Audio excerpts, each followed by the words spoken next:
এত চেক করার এফডিসিতে ঢুকতে যদি এতবার পরিচয় দিতে হয়, এত চেকিং হয়, এটা একটু অ্যাবনর্মাল লাগছে আমার কাছে, আমার পার্সোনাল পয়েন্ট অফ ভিউ। এটা আর কেউ ভোটার না হয়ে এটা এখানে অনিরাপত্তার কি আছে? আমরা ভোটার না হয়ে নিশ্চয়ই ভোট দিতে আসবো না। আজকে শিল্পীদের কি নিজেকে চোর বা ডাকাত মনে হচ্ছে? এত চেকিং, যদি আসল জায়গায় এত চেকিং হতো আরো বেশি আমরা সেফ থাকতাম ঢাকা শহরে। সংখ্যা বাড়ানো হয়েছে তারা বলছে,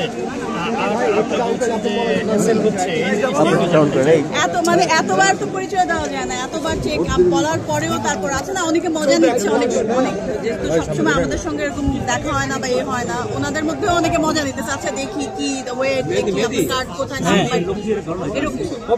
বাইরে 2 হাত আটকানো, এই দুই হাত আটকানো, 2 হাত আটকানো। ভাই আপনি কি মনে করেন যে আইন শৃঙ্খলা বাহিনীর সাথে শিল্পী ভাই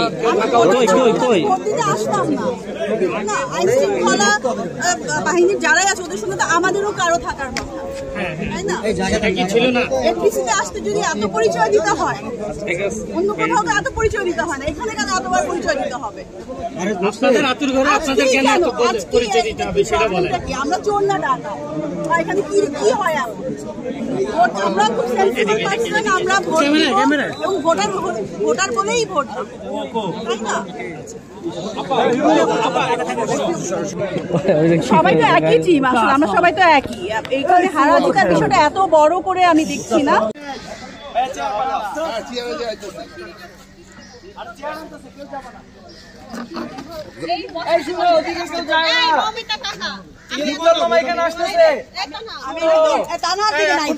ভাইয়ের দিকে আছে, রঞ্জু ভাইয়ের দিকে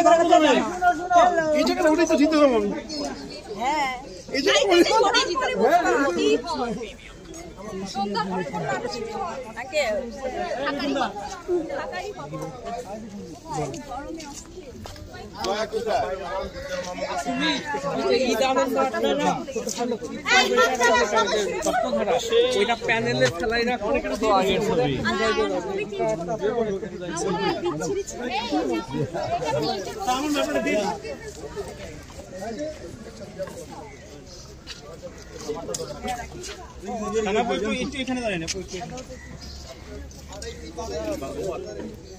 দাঁড়াইলে আর কারো দেখা যায় না, বুঝছো? আমেরিকান গালে